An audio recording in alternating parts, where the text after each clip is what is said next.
I'm always reminded of this when I'm around my grandparents, and that it was a perfect timing of listening to this podcast where they were talking about relationships, but specifically your significant other through the lens of religion, and how I think nowadays we're kind of losing this specific element, which I think is so important. And I think nowadays it's almost demonized, but the idea of your relationship should be you trying to serve the other person. And I think you see that in a lot of older couples where it's almost like this competition of who can help each other out more, and how can I show up for you, and how can I help you, and how like what am I doing every day to show up for you? Not what can you bring to me, or what does this person bring to the relationship, but what do I bring to the relationship to be able to make their life better? And I think we also demonize the idea, or even just the concept of needing that person. That I think the nowadays culture, it's, well, you shouldn't say that you need someone. You should just say that, like, I want them when they're around. But to need someone is somewhat of a lack of your self ability, versus no, you should need that person, because that means that they bring so much into your life, and that we have this quick turnaround idea with relationships, even with, friends and every type of relationship that you can have. I think we have this turnaround idea of, I'm just going to use you until I can't use you anymore, and then you're gone.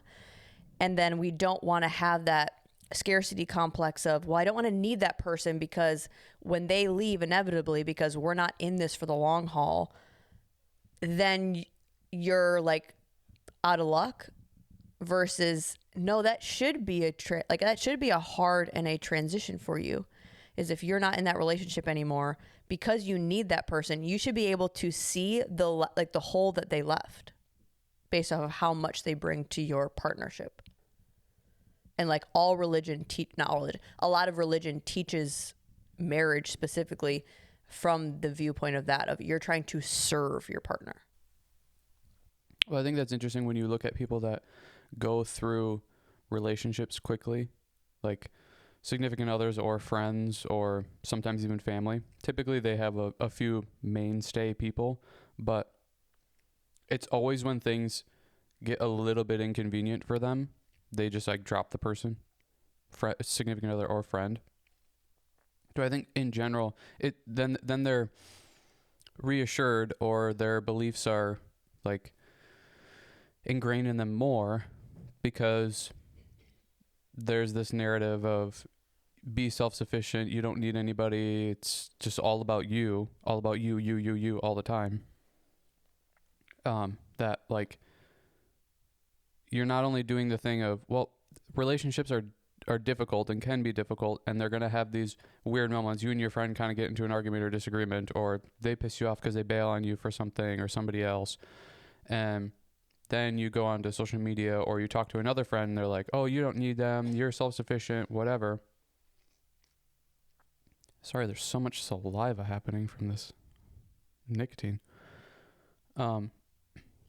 That's like, no, relationships are supposed to have difficulties and troubles and struggles and, barriers and setting boundaries. Like, there's supposed to be this fluid, malleable thing that you're constantly trying to figure out, and having to overcome some difficult things, to where people just generally go, well, they piss me off, I'm done with them.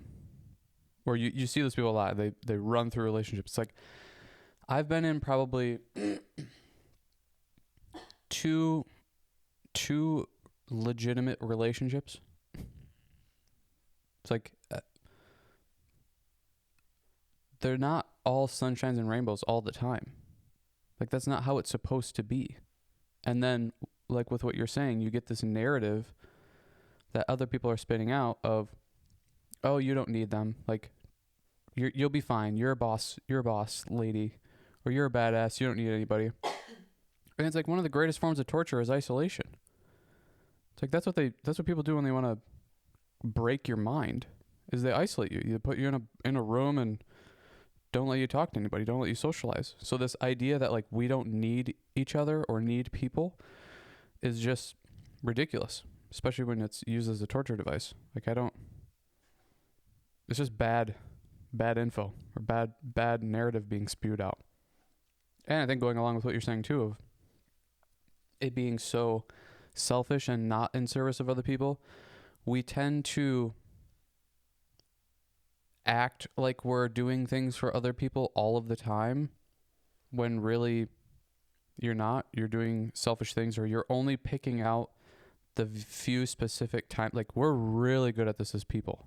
Like, we will pick out the things that support our ideas and our narratives, and we will completely reject the stuff that kind of breaks it down or pokes holes in it.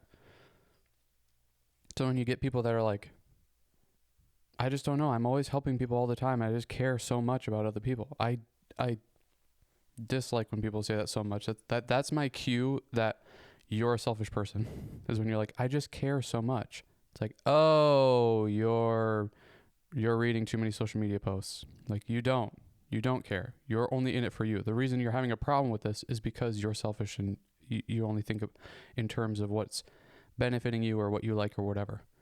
It's like, that's this whole community thing and people.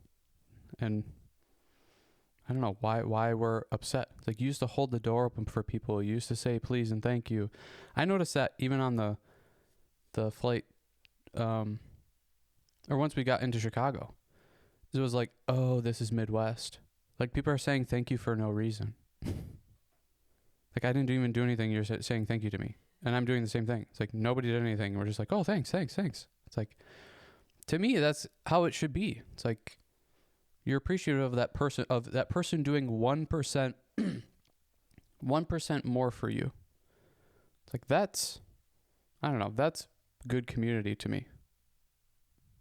But it's I don't know. That's interesting to bring up or talk about, because it seems like we're so not that anymore.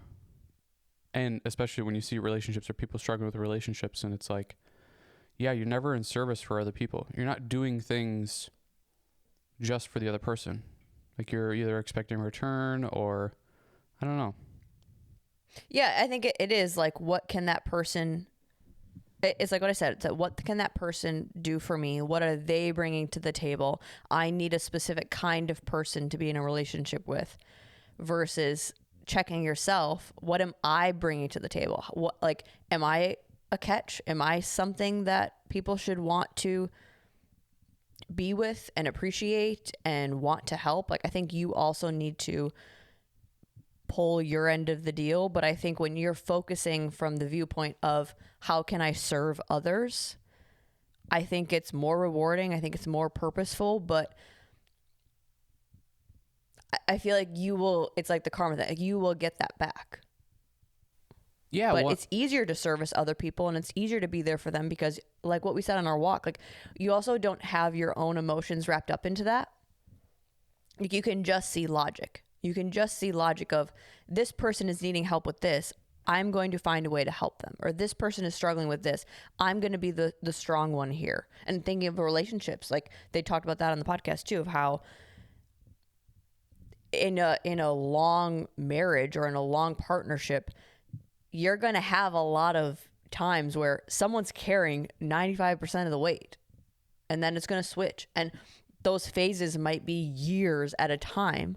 But when you can show up and you can service that person and service the relationship as a whole from just you personally being the one that's holding it, that not only gives yourself more self-esteem and more self-value, because you can see, not only can I keep my shit together, I can keep it together for two people. And then when that return comes around, you're able to have that give and take, and you're able to count on that person, hopefully, that they will then also return the favor. You're not doing it for the reason of that, but if you see it as a whole, your employees, you all are chipping in to make the whole thing work.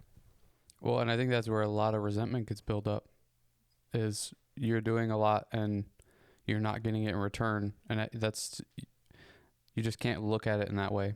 It's like you kind of have to see it or view it as, this is beneficial for me. I'm learning how to handle a lot more, and also just like, I don't know, I'm helping my team, but whether it's your significant other or your place of work or your friendships or whatever. I mean, you're continually progressing as a person and learning new things and being able to maintain that. Like that's positive and beneficial for you, and it's beneficial for the other person, because then they're able to see a really good example, and they can then look at that example and try to emulate that or whatever. Once they have the abilities to kind of keep up with that. We were just talking about that too, of this morning. Like, you notice with kids or I don't know, I think adults it's more prevalent, because you grow up and you continue to have this idea, or you think that you know things, and you think you know what to do or what you should be doing. So when you're told what to do, there's an automatic like defense thing that comes up, to where when you're giving advice or you're telling people what to do, I think it's a better approach to just lead by example. And then when you're discussing something with them, like trying to give them examples of other people or yourself, of like, well, I kind of like what this person does and they seem to do a good job of this and blah, blah, blah, rather than going, you need to do this and you need to do that. And especially when you're in a like relationship with somebody and you're living with somebody and you're supposed to be equals, but then you're telling them what to do and what they should be doing. I mean, there's definitely a way where that can come from a place of suggestion, of like, oh, I think it'd be helpful if you did this or whatever. But I think in general, we're as we get older, we're more monkey see, monkey do, rather than. I mean, I think we're always like that. Yeah, I mean, kids are like that for sure. I think kids. That's what kids learn. That's like their main source of learning is just, oh, what they're doing. Oh, I'll walk like that.